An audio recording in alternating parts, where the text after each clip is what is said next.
পিপাসা লইয়া দাঁড়াইব, তখন আমার নবীকে আল্লাহ পানি পান করানোর জন্য হাউজে কাউসারের পারে দাঁড় করাইব।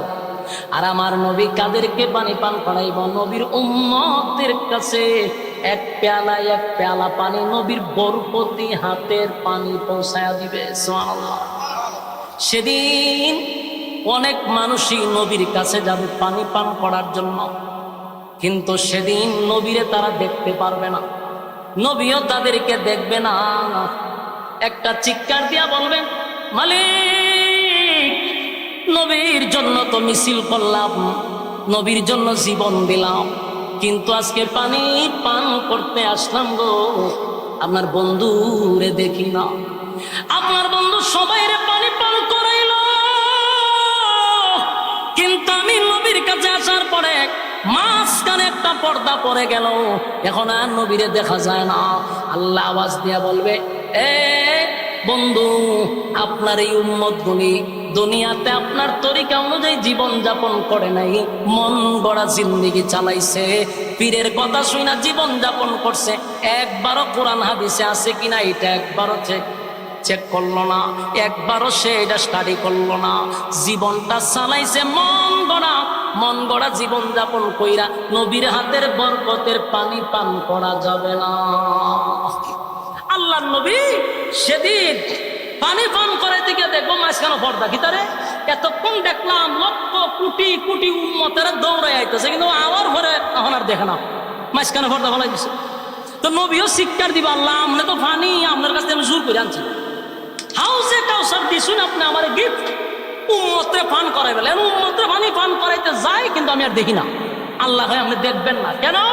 কারণ এদেরকে পানি পান করাইতে পারবেন যারা দুনিয়াতে আপনার নবীর তরিকা আমি আল্লাহর হুকুম পালন করছে, এরার আপনি পানি পান করাইতে পারবেন।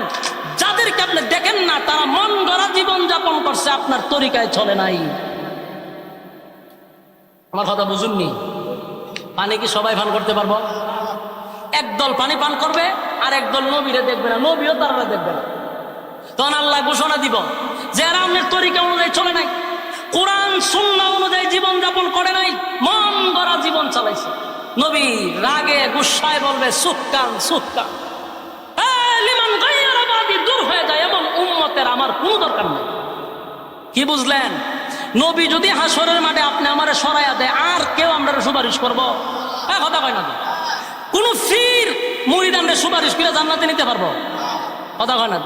আপনারা একটা ক্যাপসুল খাওয়াই দিছে যে ফির দর্শক নিশ্চিন্তা থাক, জান্নাত লই যাবো। জান্নাতটা কি তা ফিরের বাপের? কথা না, বাপের কিনা নেই। আদম নবীর থেকে নিয়ে ঈসা রূহুল্লাহ পর্যন্ত কোন নবীর সাহস নাই হাসরের মাঠে আল্লাহর সঙ্গে কথা বলা। সবাই তরতর করে কাঁপতে থাকবে, শুধুমাত্র কেবলমাত্র আমার আপনার নবী আল্লাহর সঙ্গে কথা বলবে। সেদিন একমাত্র আমার নবী সুপারিশ করার যোগ্যতা পাবে, আর কেউ যোগ্যতা পাবে না। যতই আপনি লাউ খাওয়ান আর ছাগল আর গরু খাওয়ান, কোনো লাভ হতো না। নবী সুপারিশ করলেই জান্নাতে যেতে পারবেন। তো নবী কাদেরকে সুপারিশ করবে? নবীর তরিকায় যারা চলবে তাদেরকে নবী সুপারিশ করবে। নবীর তরিকায় চলতেন না, মন গড়া চলবেন, নবীর হাতের হানিমান করতে পারবেন নি। মানুষ হাসরের মাঠে উঠবে কলিজা পাটা পিপাসা লইয়া, উলঙ্গ অবস্থায়, এত পিপাসা লাগবে যে পৃথিবীর সব পানি দিল তার তৃষ্ণা নিবারণ হবে না। আর যারা নবীর হাতের এক পেয়ালা পানি খালি পান করবে, 50,000 বছরের ভিতরে আর পানি পান করা লাগবে না। অনেক পানি, এই পানি শুধু একমাত্র আশেকে রাসূলদের জন্য। তা আপনি আমার জন্যই পানি রাখছে, কিন্তু ভালোবাসার সাথে খালি নবীর তরিকায় চলবেন, আর কিছু লাগবে না। কথা কি বুঝতেছেন? আমার যুবক ভাইরা, শেষ কথা বলি, আপনাদেরকে বিরক্ত করছি অনেকক্ষণ সময়, আপনারা গরমের মধ্যে বসে আছেন, আমি কথা শেষ করতেছি। 1 নাম্বার কথা হলো, নবীর ভালোবাসা লইয়া যেমন আবু তালেব জাহান্নামে গেল, আমরা শুধু ভালোবাসা যদি রাখি আমরা জান্নাতে যাইতেইব। তাই ভালোবাসার সঙ্গে নবীর অনুসরণ অনুকরণ থাকতে হবে। কথা হয় না? আবু বকর নবীরে ভালোবাসতো, আবু তালেব আবু বকরের চেয়ে বেশি নবীরে ভালোবাসছে, কিন্তু আবু বকর জান্নাতের সর্বোচ্চ স্থানে গিয়া বসে গেল, আর আবু তালেব জাহান্নামে গেল। মাঝখানে শুধু নবীর তরিকা নাই, নবীর অনুসরণ নাই, নবীর অনুসরণ অনুকরণ ছাড়া জান্নাতে ঢোকার অনুমতি নাই। আপনি আমার নবীরে আল্লাহ এত পাওয়ার দিছে গো, এত পাওয়ার আমার নবীরে আপনার নবীরে দিছে। আদম নবী গিয়া বললেও জান্নাতের গেট খুলে না। ইব্রাহিম খলিলুল্লাহ, খলিলুল্লাহ মানে আল্লাহর বন্ধু, আল্লাহর বন্ধু খলিলুল্লাহ কত পরীক্ষা দিল, সেই পরীক্ষা দিয়াও আল্লাহর বন্ধু খলিলুল্লাহ জান্নাতের গেটে গেলে গেট খুলে না। মুসা নবী কালিমুল্লাহ, আল্লাহর সঙ্গে এত কথা বলার পরেও মুসা নবী বললে জান্নাতের গেট খুলে না। ঈসা পয়গম্বর বললেও জান্নাতের গেট খুলে না। কিন্তু আমার নবী যাওয়ার পরে ফেরেশতারা বলেন আপনার জন্যই অপেক্ষায় ছিলাম। চিৎকার দেয়া কোন আপনি আমার নবীর এত সম্মান আর এত মর্যাদা, নবী গেলে জান্নাতের গেট খোলা হয়। ঠিক তেমনি ভাবে নবী যেমন সম্মানী, নবীর উম্মতেরাও সমস্ত নবীর উম্মতের চেয়েও বেশি সম্মানী। আমাদের ইজ্জত আর সম্মান আছে, আমরা ভিআইপি নবীর উম্মত। কিয়ামতের মাঠেও আমাদের একটা সম্মান আছে। জান্নাতের মধ্যে যে মাহফিল হবে সেখানেও নবীর উম্মতরা আগে বসবে, অন্য নবীরা আমাদের পরে বসবে। অন্য নবীর উম্মতেরা আমাদের নবীর উম্মতের পরে বসবে। সুবহানাল্লাহ। তবে সাথে থাকতে হবে কি? নবীর তরিকা, নবীর অনুসরণ অনুকরণ। ইয়াদ থাকবো নি? কথা কই না? নবীর অনুসরণ অনুকরণ থাকবো তো ইনশাআল্লাহ। নবীর অনুসরণ আর অনুকরণ যদি থাকে, খোদার কসম যেই ভালোবাসা আপনাদের মধ্যে আছে যথেষ্ট। এখন শুধু নবীর তরিকায় যদি জীবন যাপন করতে পারেন, কিয়ামতের ময়দানে আমার নবীর বরকতি হাতের পানি পান করবেন। রাসূল আরবি সাল্লাল্লাহু আলাইহি সাল্লামের নবুয়তের একেবারে প্রথম দিক দিয়া এই সূরাটা নাজিল হয়েছে। রাসূলের জীবনী আলোচনা যদি আমরা করতে যাই, 3টা অধ্যায় আছে। এই 3টা অধ্যায়কে ফলো করলে আমরা সহজে আলোচনা বুঝতে পারব। প্রথম অধ্যায়টা হলো 40 বছর, দ্বিতীয় অধ্যায় হলো 13 বছর, আর তৃতীয় অধ্যায় হলো 10 বছর। কত বছর হইল? 63 বছর। 40 বছর হইল কাবলান নবুয়ত, কোরআন নাজিলের আগ পর্যন্ত। 13 বছর হলো মাক্কি জিন্দেগি, আর 10 বছর হলো মাদানী জিন্দেগি। 3টা অধ্যায়ে 3টা কর্মসূচি। এক একটা অধ্যায়ের কিন্তু কর্মসূচি ভিন্ন। মক্কায় 13 বছর, এটা ভিন্ন সিস্টেম। এই সময় খালি ধৈর্য ধারণ করা, সবর করা। আর মাদানী জিন্দেগিতে মায়ের খালি খাওয়ান নাই, মায়ের দেওয়ান। খালি মায়ের খাইছে না মায়ের দিছ? কথা দিয়ে কন্যা একটু হানা কইলে আমার কথা বলতে সুবিধা। মাক্কি জিন্দেগি 13 বছর শুধু মায়ের খাইছে এক চাটিয়া, আর শুধু ধৈর্য ধারণ করছে। মক্কার থেকে হিজরত করে মদিনায় যাওয়ার পরে মায়ের খাইছে না মায়ের দিছে? তাহলে ইসলামে খালি মায়ের খাওয়ান না দেওয়ান, জায়গা মতো সাইজ করে লাও। গায়ে ফাড়াতে ঝগড়া করলে কি ছেড়ে দেওয়ান নি? মাঝে মধ্যে দেওয়ান। এটা রাসূলের 3টা অধ্যায় ফলো করলে আপনি পাইবেন। তো রাসূল আরবি সাল্লাল্লাহু আলাইহি সাল্লামের 40 বছর, যেটা ওই 40 বছর পর্যন্ত কি দাওয়াত দিছে? আদেশ করছে? নিষেধ করছে? করে না। আপনারা আমার কথাটা একটু মনোযোগ দিয়ে শুনলে আমার কথা বলার আগ্রহ বাড়বো।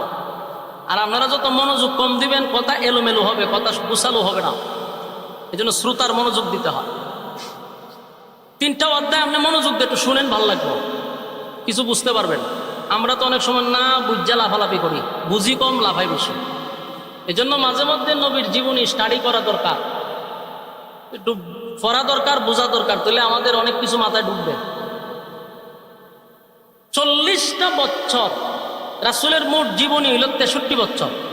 কিন্তু আমরা জীবনী পড়ে দেখি 40 বছর একটা বিশাল লম্বা সময় রাসূল দাওয়াত দেন নাই, আদেশও করে নাই, নিষেধও করে নাই। এটা লম্বা সময়। দাওয়াত দিছেন হইল 23 বছর, প্রচার প্রসার করছেন, আদেশ করছেন, নিষেধ করছেন 23 বছর, আর দাওয়াত দেন নাই লম্বা 40 বছর। একটা প্রশ্ন আমাদের আসে, প্রশ্নটা হইল 40 বছর রাসূল দাওয়াত দিল না কেন, আর 23 বছর দাওয়াত দিল কেন? কম সময় দাওয়াত দিল, বেশি সময় দিল না। এই কেনটা আমাদের বুঝতে পারলে আমরা অনেক সহজ হয়ে যাব। 40 বছর পর্যন্ত রাসূল চুপ ছিলেন, 40 বছর পরে দাঁড়ায়া বললেন, আজকের থেকে আমি শুধু মোহাম্মদ না, আমি মোহাম্মদুর রাসূলুল্লাহ সাল্লাল্লাহু আলাইহি ওয়াসাল্লাম। এখন প্রশ্ন হইল, 40 বছর পর্যন্ত উনি বলেন নাই যে আমি রাসূলুল্লাহ, কিন্তু আমাদের আকীদা কি জানেন? আহলে সুন্নাত ওয়াল জামাতের আকীদা হলো আমার নবী 40 বছর পরে নবী হবে, এটা মূল ঘটনা না। আমাদের আকীদা হলো আদম নবীকে যখন আল্লাহ সৃষ্টি করে নাই তখন থেকে আল্লাহর সিদ্ধান্ত নবীকে নবী রাসূল হিসাবে আল্লাহ দুনিয়াতে পাঠাবেন। আপনার এলাকায় সুবহানাল্লাহ আছে? থাকলে হইবেন। কথাটা আবার বুঝেন, আদম নবীরে যখন সৃষ্টি করে নাই তখনই আল্লাহর সিদ্ধান্ত আমার রাসূলকে রাসূল বানাবেন। এটা কি 40 বছর পরে সিদ্ধান্ত না আগের থেকেই? হ্যাঁ, এটা আমাদের আকীদা। ভুল বুঝছেন না, আমাদের আকীদা কিন্তু এটা।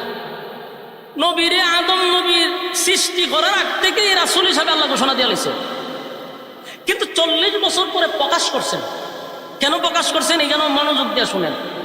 যত মনোযোগ দিবেন আপনি পানির মতো বুঝতে পারবেন।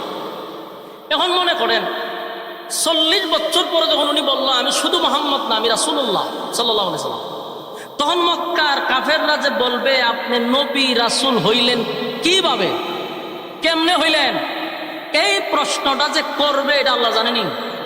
কথা কই না দি? এই কথাটা আল্লাহ আগের থেকেই জানে যে এরাই জিগাইব যে আপনি কেমনে হইলেন। এই জন্য নবীকে 40 বছর চুপ রাখা। 40 বছরটা যে চুপ ছিল এটা যে আলোচ্য বিষয় না এমনটা না। এই রাসূলের 40 বছর পুরা জীবনটা আমরা যত আলোচনা করব তত নফল ইবাদত বন্দেগীর সব হবে। এমনকি নবীর প্রস্রাব পায়খানা নিয়েও যদি আপনি আলোচনা করেন তাও নফল ইবাদত বন্দেগীর সব হবে। আমাদের আকীদা দেখছেন? আমাদের আকীদা কি? নবীর প্রস্রাব পায়খানা নিয়ে আলোচনা করলেও নফল ইবাদত বন্দেগীর সব। সুবহানাল্লাহ। পৃথিবীর সবচেয়ে বড় আল্লাহর ওলি বুজুর্গর প্রস্রাব পায়খানা নিয়ে আলোচনা করলে নফল বন্দেগীর সব হইব, যত বড় ফিরিও। কিন্তু আমার নবীর প্রস্রাব পায়খানা নিয়ে আলোচনা করলেও নফল ইবাদত বন্দেগীর সব। এখন আসুন 40 বছর চুপ রইল কেন? বলে 40 বছর চুপ থাকাটা ছিল নবীর নবুয়তের দলিল। বুঝে নাই মনে কথা? উনি যে নবী রাসূল হবেন এটার দলিল হলো 40 বছর। আমি আরো সহজ করে বুঝাই দিই। তারা যখন বলছে আপনি রাসূল হইলেন কেমনে, আপনি নবী হইলেন কেমনে, আল্লাহ হয় 40 বছর তোরা ইতিহাস গাইতা দেখ, 40 বছরের জীবনীটা পইরা দেখ, বালা করে তালাশ করে দেখ, অ্যানালাইজ কর যে উনি কেমনে নবী হয়েছে। এখন তারা তালাশ করতে লাগলো রাসূলের জন্ম থেকে নিয়ে, প্রতিটা জীবনী তালাশ করে দেখে উনি নবী হওয়ার যোগ্য। সুবহানাল্লাহ। কাফের বেঈমানরা যখন নবীর জীবনী তালাশ করতে লাগলো দেখলো যে না উনি নবী হওয়ার যোগ্য। এই যোগ্য কথাটাতে তাদের মুখ থেকে বাইর করছে। এটা 40 বছর যাবৎ আল্লাহ ওনার চুপ রাইখা নবুয়তের দলিল হিসাবে তার করাইছে, ব্যক্তিত্ব তৈরি করছে। আপনি বলবেন কেমনে নবী হয়েছে, এই কথার সুযোগ নাই। যখন বলবেন কেমনে হয়েছে, রাসূল কয় কেমনে হয়েছি বালা করে তাকায়া দেখ, আমার জন্মটাই হয়েছে অলৌকিক ভাবে।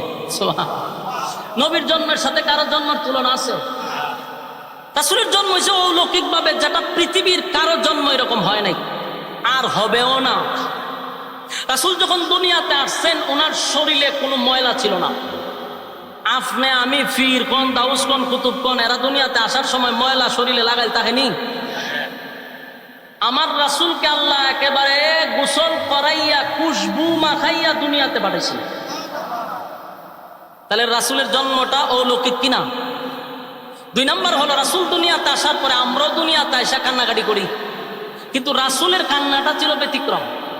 আম্মা জান আমেনা বলেন আমি দেখছি আমার ছেলে জন্মের পরই সেজদা করছে, সেজদা করে উনিও কাঁদছেন, তবে কান্নার ভাষাটা হলো যে রাব্বি হাবিলি উম্মতি।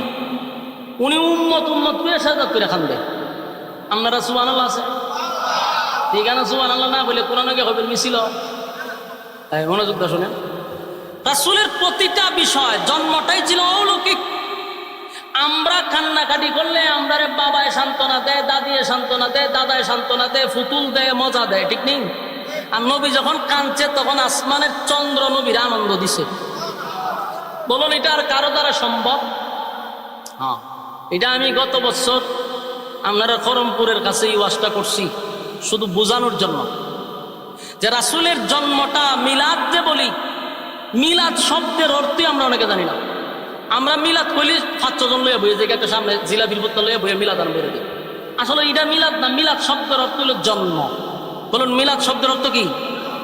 জন্ম নিয়ে আলোচনা করা। বলুন জন্ম নিয়ে কি করা? আলোচনা করা। এটা আলোচ্য বিষয়। রাসূলের মিলাদ কি করা? আলোচনা করা। এটা আলোচ্য, এটা পালনীয় নয়। 40 বছরের আগে আপনি কিতা পালন করবেন? নবী যেভাবে জন্ম নিয়েছে সেভাবে জন্ম নিতে পারবেন? নবীর চন্দ্র আনন্দ দিছে আপনি পারবেন? তাহলে এটা আলোচনা করতে পারবো, এটা আমরা দেখাইতে পারবো কইরা। যেটা দেখাইতে পারবো কইরা এটার কয় পালন, যেটা কইরা দেখাইতে পারবো না এটা আলোচনা করতে পারবো, এটার কয় আলোচ্য বিষয়। এই জন্য রাসূলের মিলাদ আলোচ্য বিষয়। যত আলোচনা করবেন তত সওয়াব। সুবহানাল্লাহ। আপনারা কি বিরক্ত হইতেছে? মনোযোগ দিয়ে শুনেন। আর যারা উঠতেছেন কিন্তু এটা কিন্তু অনেক মানুষের দেখতেছে, পরে কিন্তু আপনার স্লোগান শুরু হইব মুনাফিকের। মনোযোগ দিয়ে বইয়ে থাকবে। তাহলে দেখেন এখানে আমার ডাইনে বামে বিজ্ঞ 2 জন আলেম বসে। আমি এর অনেক আগের থেকে ছিলি, আমার উস্তাদ সমতুল্য, তাদের জুতা বহন করার যোগ্যতা নাই, কিন্তু আমি এদের সামনেই বলতেছি, একটু মনোযোগ দিয়ে শুনেন। রাসূলের 40 বছরের জীবনীটা এটা শুধু আলোচনা করতে পারবেন, পালন কইরা দেখানোর মতো কোনো শক্তি মানব জাতির নাই, পারবে না। আমার রাসূলকে জন্মের পরে আসমান জমিন সূর্য চন্দ্র গ্রহ নক্ষত্র পাহাড় পর্বত সাগর নদী নালা খাল বিল কীট পতঙ্গ সমস্ত সৃষ্টি জগতের সাথে আমার নবীর আল্লাহ পরিচয় করাই দিচ্ছে। বাচ্চা নিয়ে গেছে জিব্রাইলে, নিয়ে আসমানের সাথে পরিচয় করাইছে, চন্দ্রের সাথে পরিচয় করাইছে, যাতে তারা না বলতে পারে যে আমরা চিনি নাই, কথা বলার সুযোগ নাই। আগে আল্লাহ পরিচয় করাই দিচ্ছে। 40 বছর যখন হয়ে গেল, উনি একা একা থাকেন, বেশিরভাগ সময় উনি একা চলেন। ওই হেরা পর্বতে উনি ধ্যানমগ্ন অবস্থায় বসে থাকতেন, মানে একা থাকতে উনি ভালোবাসেন। এই জন্য উনি যখন হেরা পর্বতে ধ্যানমগ্ন অবস্থায় উনি বসে থাকতেন। যখন ওনার 40 বছর পূর্ণ হয়েছে, তখন হেরা পর্বতে সর্বপ্রথম জিব্রাইল আলাইহিস সালাতু ওয়াস সালামকে আল্লাহর রাসূল জিব্রাইলের পূর্ণ সূরতে জিব্রাইলকে দেখছেন। সুবহান। জিব্রাইলকে রাসূল পূর্ণ সূরতে 2 বার দেখছেন। এর মধ্যে একবার হলো হেরা পর্বতে। জিব্রাইল আলাইহিস সালাতু ওয়াস সালামের পূর্ণ সূরতে দেখা আপনারা তো সুবহানাল্লাহ যেভাবে কইছেন বোঝা যায়, কয়েকবার আপনার সাথে দেখা হয়েছে। সুবহানাল্লাহর নমুনায় বোঝা যায় জিব্রাইল কত বড়। জিব্রাইলের পা 2টা 7 তবক জমিনের নিচে, আর মাথাটা হইল 7 আসমানের উপরে। বুঝতেছেন এখন বিষয়টা? জিব্রাইলের শরীরে 600 ডানা আছে। একটা ডানা ছাড়লে পৃথিবী গেরাও, বাকি ডানা তো বাদী। এত বড় জিব্রাইল। পৃথিবীর সমস্ত পানি যদি সাগরের, আটলান্টিক সাগরের, ভারত সাগরের, মহাসাগর, প্রশান্ত সাগর, যত সাগর খাল বিলের পানি আছে সব যদি জিব্রাইলের মাথায় আপনি ছেড়ে দেন, জিব্রাইলের মাথার চুল সব ভিজবে না, এবং এই পানি গড়াইয়া কপাল পর্যন্ত আসার আগে শুকায় যাবে। সুবহানাল্লাহি ওয়া বিহামদিহি। সুবহানাল্লাহ। জিব্রাইল কত বড়। এরকম জিব্রাইল তার পূর্ণ সূরত নিয়ে যখন নবীর সামনে আইছে, বলুন তো দেখি কতটুক ভয়ানক অবস্থা। সারা পৃথিবী জিব্রাইলের শরীর দিয়ে বুকিং হয়ে গেছে। রাসূল যখন জিব্রাইলের প্রথম সূরতে দেখছেন, ওনার শরীরে কম্পন সৃষ্টি হয়ে গেছে, কাঁপতে শুরু করছেন। জিব্রাইল রাসূলকে এইভাবে বুকের সাথে এইভাবে চাপ দিছেন, একটার পর একটা 3টা চাপ মারছে। চাপ দিয়ে বলেন আপনি পড়েন। রাসূল বলেন আনা বিকারিম, আমি পড়তে জানি না। বলে পড়েন। 3 বারের মাথায় রাসূল একসাথে সূরা আলাকের 5 আয়াত শোনাই দিছে। এখন আসেন, এই যে সূরাগুলি আয়াতগুলি নাজিল হয়েছে প্রথম, এই কোরআনের একটা লোড আছে না নাই? এটার ওজন আছে, এত ওজন যে পাহাড় পর্বত পর্যন্ত কোরআন তাদের উপরে নাজিল করতে চাইছিল, এরা নেয় নাই। পাহাড় ধূলিসাৎ হয়ে যেত। কোরআনের এত লোড। কোরআন নাজিল হওয়ার পরে রাসূলের শরীরে তাপ উঠে গেছে, জ্বর উঠে গেছে, কাঁপতে শুরু করছে। কোন রকম উনি আম্মা জান খাদিজার কাছে চলে আসছে। আয়েশা বলতেছে যে আমার অবস্থা খুব খারাপ, তাড়াতাড়ি তুমি আমার একটা কম্বল টম্বল দিয়ে জড়াইয়া ধরো। কাঁপতে শুরু করছে, কম্বল দিয়া রাসূলকে জড়াইয়া ধরছে। এই অবস্থায় জিব্রাইল আলাইহিস সালাতু ওয়াস সালাম আবার আসছে। আয়েশা এই কম্বল অবস্থা যখন রাসূল শুয়ে রয়েছে, তখন এই মুহূর্তে সূরা মুজাম্মিল নাজিল হয়েছে। যে সূরার 10টা আয়াত আমি পড়ছি, এটা রাসূলের এই কম্বল দিয়া জড়ানো অবস্থায় নাজিল হয়েছে। এখন বুঝতেছেন কেন নাজিল হয়েছে? নাজিলের কারণটা বলে দিলাম। তখন আল্লাহ বলেন, ইয়া আইয়ুহাল মুজাম্মিল কুমিল লাইলা ইল্লা কালিলা। সূরা মুজাম্মিল আল্লাহ রাব্বুল আলামিন নাজিল করে দিলেন যখন রাসূল আরবি সাল্লাল্লাহু আলাইহি ওয়াসাল্লাম যখন কম্বল দিয়া যখন ওনাকে জড়ায়া রাখলেন, আল্লাহ তখন বলেন, ইয়া আইয়ুহাল মুজাম্মিল, হে কমলিওয়ালা। আল্লাহ নবীরে কমলিওয়ালা বলে ডাক দিছে। অনেক সময় আমাদের বাচ্চাদের নাম যাই হোক, আমরা অনেক সময় ডাকি আব্বু বলে ডাকি। আসলে কি আব্বু তার নাম? কথা কই না দি? কেন ডাকলেন? এটা মহব্বত কইরা, আদর করে মানুষ সন্তানকে বাবা বলে ডাক দেয়, আব্বু বলে ডাক দেয়। আল্লাহ বলেন, আমার নবীর নাম ধরে ডাক দেই নাই, আমি কমলিওয়ালা বইলা ডাক দিছি। সুবহানাল্লাহ। কমলিওয়ালা এই সূরা নাজিল করার পরে রব্বে কারীম এই সূরার মধ্যে নবীরে প্রায় 6টা থেকে 7টা কর্মসূচি দিছে। সুবহানাল্লাহ। কয়টা কর্মসূচি? 7টা কর্মসূচি দিছে। আপনার আর কি ধৈর্য আছে? আপনারা আর এই লড়াছড়ায় আমার কথা বলার আগ্রহ আস্তে আস্তে কমতেছে। লড়াছড়া করিন না, কথাগুলো একটু মনোযোগ দিয়ে শোনেন। আপনারা যত অমনোযোগী হইবেন আমি তাড়াতাড়ি ছেড়ে দেবো, আমার অসুবিধা। তাড়াতাড়ি ছেড়ে দিলে আপনারা যে আমার লাভ বেশি, অসুবিধা কি? মনোযোগ দিয়ে শোনেন। বলুন, সূরা মুজাম্মিল কেন নাজিল হইল? আল্লাহ রাব্বুল আলামিন বলেন, কামলিওয়ালা, কামলিওয়ালা বইলা ডাক দিছে। আমার নবীর অনেক নাম আছে। আল্লাহ কোন সময় মুদ্দাসির বইলা ডাক দিছে, কোন সময় আমার নবীরে তাহা বলে ডাক দিছে, কোন সময় আমার নবীরে ইয়াসিন বলে ডাক দিছে। উফাদি দিয়া, উফাদি বলে ডাক দিছে। আল্লাহ নবীকে আয়াত নাজিল করে নবীকে জানায় দিলেন, পয়গম্বর প্রস্তুতি নিতে হবে, প্রস্তুতি নিতে হবে। বিশাল এক দায়িত্ব আপনার উপরে। এইভাবে কম্বল দিয়ে জড়ায়া থাকলে চলবে না, আপনার অনেক কাজ আছে। নবী এখনই প্রস্তুতি নেন। একে একে আমার নবীরে প্রস্তুতি নেওয়ার জন্য আল্লাহ বলতে শুরু করলেন। আল্লাহ বলেন, ইয়া আইয়ুহাল মুজাম্মিল, ও কমলিওয়ালা, ইয়া আইয়ুহাল মুজাম্মিল কুমিল লাইলা ইল্লা কালিলা। আপনি দাঁড়ায়া যান রাতের একটা অংশে, রাতের একটা অংশে আপনি দাঁড়িয়ে আমি আল্লাহর সামনে দাঁড়িয়ে আপনার নামাজ শুরু করে দেন। কিয়ামুল লাইল, তাহাজ্জুদ নামাজের কথা বলছে। এখানে অনেকগুলা কর্মসূচি দিছে, মনোযোগ দিয়ে যদি শুনেন তাহলে একটা একটা কোন যাবে। 1 নাম্বার হলো আপনি প্রস্তুতি নেন। যে কোনো কাজ করতে গেলে এটার একটা প্রিপারেশন আছে না নাই?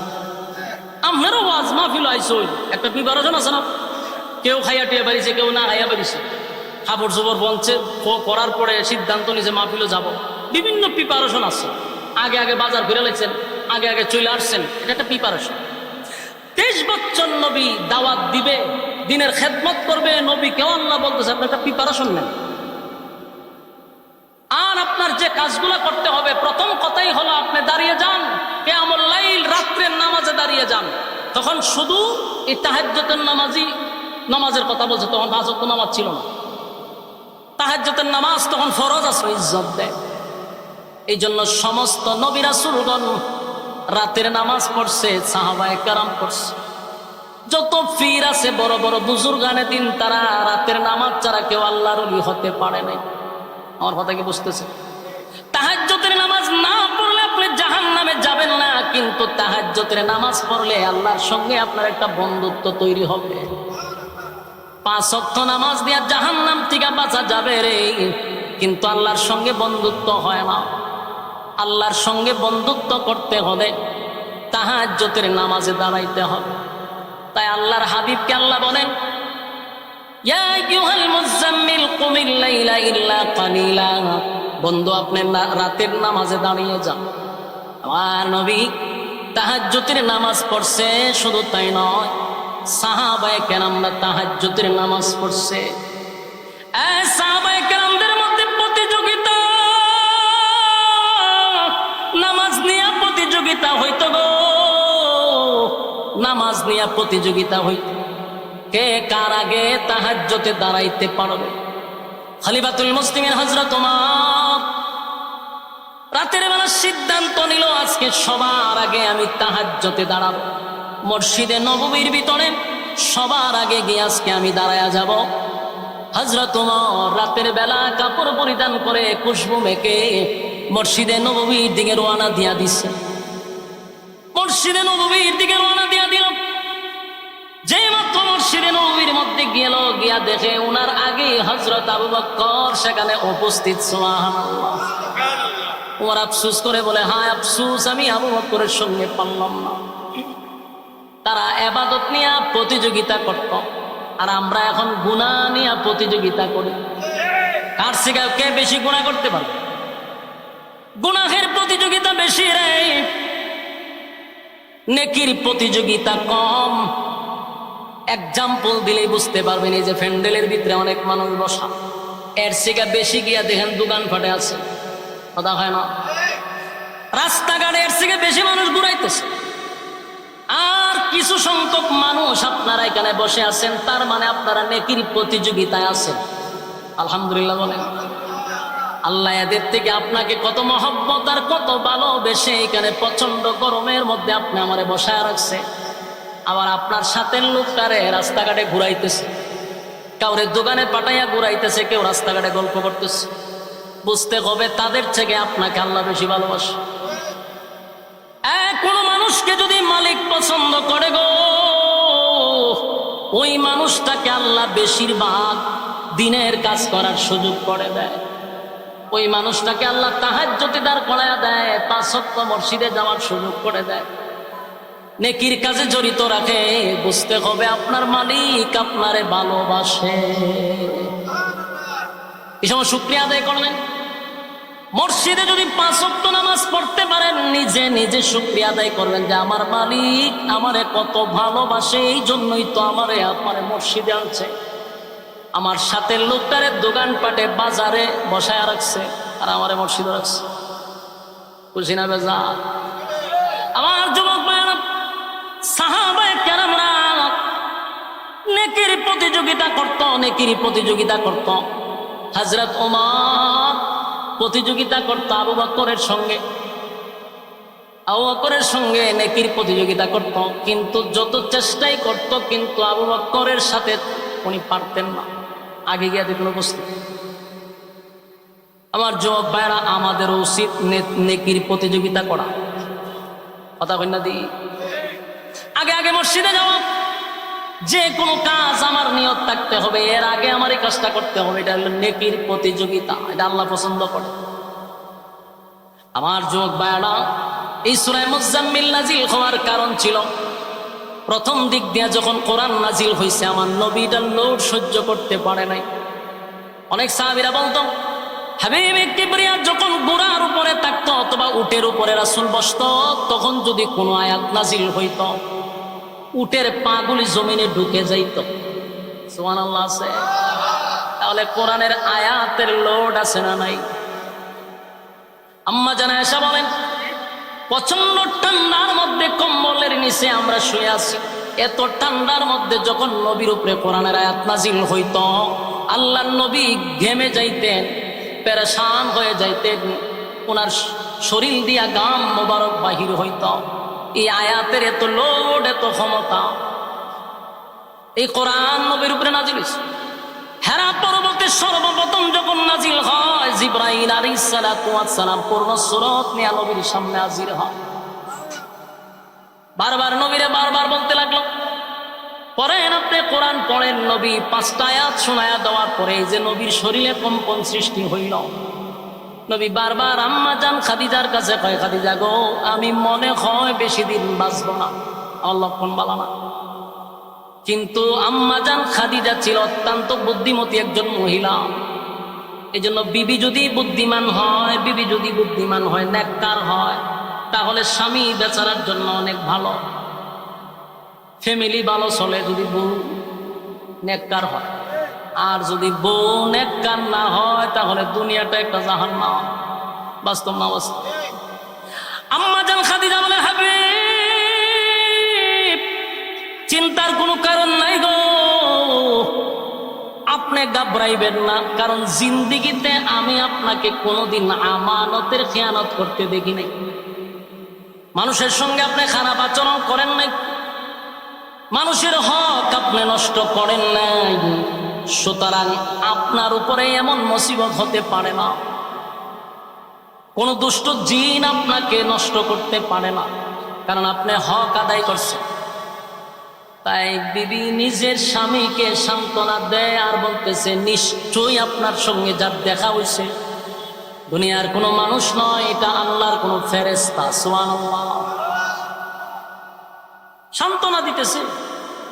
আর আমরা যদি বউ হইতো, যদি হইতাম বলে একটা কুস্তা দিয়ে খেলেছি, বললে মুরগি একটা সত্তা দিয়ে দাও, আনলে অমুক মাজার একটা গরু লিয়ে যাও, ছাগল একটা লইয়া যাও, নিয়ে বাবার মান্নত করো, ভালোই যাবা। বুদ্ধি পরামর্শ তো বড় অভাব নাই, বড় একটা গুরু হল দুটো নেতা লাইছে। কিন্তু আম্মা জান খাদিজা বলেন যে আপনি জীবনে কারো ক্ষতি করছেন না, আপনারে তো কোনো জিন্নাতেও ক্ষতি করতে পারে না, সুতরাং আপনার সাথে যার সাক্ষাৎ হয়েছে নিশ্চিত উনি আল্লাহর কোনো পাঠানো ফেরেশতা। সুবহানাল্লাহ। জিবরাইল তো আসলেই নবীর সঙ্গে সাক্ষাৎ করছে। এখন রাসূল তো কাঁপতেছে, কারণ এটা তো লোড মারাত্মক। এরপরে নবী ওনার কাছে যখন কোরআন আসলো, আল্লাহ রাব্বুল আলামিন ঘোষণা দিয়া দিলেন, হাবিব 40টা বছর আপনি চুপ ছিলেন, চুপ থাকার কথা আমি আল্লাহ আপনাকে বলেছি। এবার আমি আল্লাহ আপনাকে বলে দিলাম, মক্কা নগরীর মানুষকে আপনি জানায়া দেন, আপনি শুধু মুহাম্মদ নয়, আপনি হলেন মুহাম্মাদুর রাসূলুল্লাহ সাল্লাল্লাহু আলাইহি ওয়াসাল্লাম। আল্লাহর হাবিব সর্বপ্রথম দিনের দাওয়াত দেওয়ার আগে আম্মা জান খাদিজাকে বললেন, খাদিজা গো, আমি তো দিনের দাওয়াত লইয়া মানুষের কাছে যাব, মানুষ যদি আমার জিজ্ঞাসা করে আপনার ঘরওয়ালি আগে দাওয়াত গ্রহণ করছিল, আমার ঘর যদি ঠিক না থাকে আমি অন্য জায়গায় দাওয়াত দিয়া কি করব? আম্মা জান খাদিজা কোনো কথা না বলে বললেন, লা ইলাহা ইল্লাল্লাহু মুহাম্মাদুর রাসূলুল্লাহ সাল্লাল্লাহু আলাইহি ওয়াসাল্লাম। আল্লাহর নবী বললেন, খাদিজা কোনো প্রশ্ন করলে না, প্রশ্ন না করে আমার কালেমা তুমি গ্রহণ করলে। আম্মা জান খাদিজা বলেন, আমি তো অপেক্ষায় ছিলাম কবে আপনি বলবেন যে আমি আল্লাহর রাসূল, আর আমি এটার জন্য অপেক্ষায় ছিলাম। সুবহানাল্লাহ।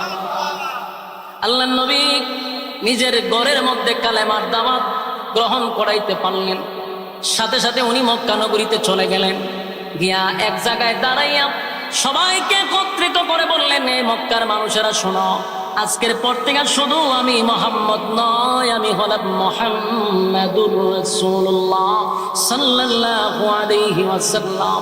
আর আমার সঙ্গে তোমরা পড়ে নাও, লা ইলাহা ইল্লাল্লাহু মুহাম্মাদুর রাসূলুল্লাহ সাল্লাল্লাহু আলাইহি ওয়াসাল্লাম। আমার যুবক ভাইয়েরা, মুরব্বী বাবারা, দিনের কান লাগায় কথাগুলি শুনেন। প্রতি রাত আপনারা ঘুমান, প্রতি রাত আড্ডা মারেন, একটা রাত্রি না হয় একটু কষ্ট করলেন, অসুবিধা হইব? এক হাবিবে কিবরিয়া 40 বছর পর্যন্ত কাউকে আদেশ করে নাই, কাউকে নিষেধ করে নাই। 40 বছর পরে যখন বললেন লা ইলাহা ইল্লাল্লাহ, নেই কোনো মাবুদ আল্লাহ ছাড়া, মুহাম্মাদুর রাসূলুল্লাহ সাল্লাল্লাহু আলাইহি ওয়াসাল্লাম আমি আল্লাহর বান্দা এবং রাসূল, আমার পরে আর কোনো নবী পৃথিবীতে আসবে না, কোনো রাসূল পৃথিবীতে আসবে না। আল্লাহ আমারে আখিরি জামানার পয়গম্বর হিসেবে প্রেরণ করেছেন। তোমরা আমার সঙ্গে পড়ে নাও লা ইলাহা ইল্লাল্লাহ, এই কালেমা পড়ে নিলে দুনিয়া এবং পরকালে শান্তি পাইবা। যুবক ভাই, যে মক্কার মানুষ আমার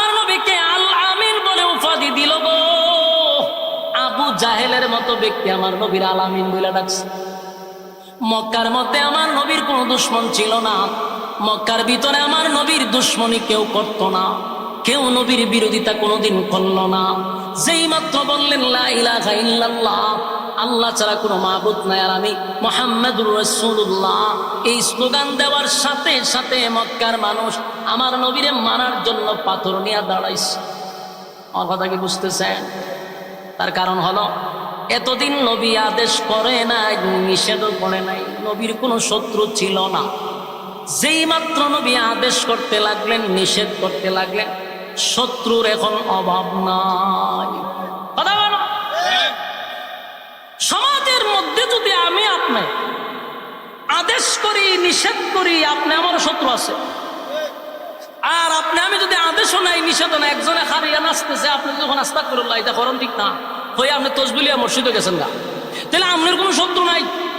কিন্তু সমাজের মধ্যে শিরিক হচ্ছে, বেদাত হচ্ছে, আপনি চোখে দেখার পরেও যদি কথা না বলেন, যদি আপনার শত্রু নাই, কিন্তু আল্লাহর কাঠ ধরে আপনাকে জবাব দিতে হবে। কথা কই না দি? এই জন্য রাসূল যতদিন আদেশ নিষেধ দেয় নাই ততদিন শত্রু নাই।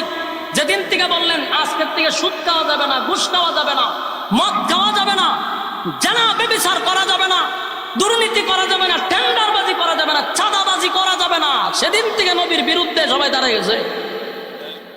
এর আগে শত্রু নাই। শত্রু হইলো কেন? যারা সাদাবাজি করতে, এখন সাদাবাজির বিরুদ্ধে কথা বলে আমি মৌলভীরে ভালো ভাবে সাদাবাজে, হ্যাঁ কথা কই না? দুর্নীতিবাজের বিরুদ্ধে কথা বললে আমি মৌলভীরে ভালো ভাই বলি। মসজিদে যদি সুদকুরের ওয়াজ করি, সুদকুর যারা আছে এরাকে আমি হুজুরে আর ভালো ভাইব। তাহলে আপনি যদি চিন্তা করেন যে আমার অনেক মুসল্লি আছে মাশাআল্লাহ সুদ খায়, আমি যদি সুদের বয়ান করি তাহলে তো দেখা গেল আমার এরা করে খাওয়ান বন্ধু যাবে না। এই নিয়তে ইমামতি করলে আপনার পিছনে নামাজও হবে না। আর শত্রু না থাকতে পারে, কিন্তু আল্লাহর কাঠ ধরে আপনাকে জবাব দিতে হবে। সাদারে সাদা কইতেইব, কালারে কালা কইতেইব। আমার কথায় মনে আপনার একমত না? আওয়াজে বোঝা যায় লক্ষণ খুব খারাপ। আল্লাহ রাসূল 40 বছর চললেন, সবাই কইছে মক্কা নগরী কেন, গোটা পৃথিবীতে এমন সন্তান আর নাই, এমন ভালো মানুষ কেউ নাই। কিন্তু কালেমার দাওয়াত দেওয়ার পরই কয় মুহাম্মদকে মারার জন্য ভাতল্লিয়া দাঁড়িয়ে গেছিলাম। আহন সাজা ভাতল্লিয়া দাঁড়িয়েছে কেন? ওই যে নিষেধ দিছে। আবু জাহেল আলামিন বলে শিক্ষার দিছে, আবু জাহিল কয় যে মুহাম্মদকে দুনিয়ার থেকে সরাইতে হবে না। কিন্তু সবাই জানতো উনি সত্য নবী। ওই যে রাসূল দাবি করার পরে এরা যখন জিজ্ঞাসা করছে কেমনে নবী হইছেন, রাসূল কয় আমার 40 বছর অ্যানালাইজ করো। অ্যানালাইজ করে দেখে যে উনি নবী হওয়ার যোগ্য। সুবহানাল্লাহ। কারণ আল্লাহর হাবিবের জন্মটা তো এদের মধ্যে হয়েছে। কথা কয় না? আবু জাহেল জানতো উনি সত্য নবী, আবুল আহাবও জানতো। যে আবুল আহাব পাথর লইয়া নবীরে দাঁড়াইছে, সেও জানতো যে উনি সত্য নবী, কারণ জন্মটা এরা নিজের চোখে দেখছে। আবুল আহাব নিজের বান্দি আজাদ করে দিচ্ছে নবীর আগমনের খুশিতে।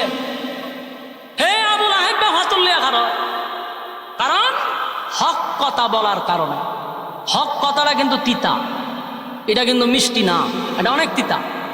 এটা ভালো লাগতেও পারে, নাও লাগতে পারে, কিন্তু আপনাকে হক কথা বলতেই হবে, এটা যত খারাপ লাগুক।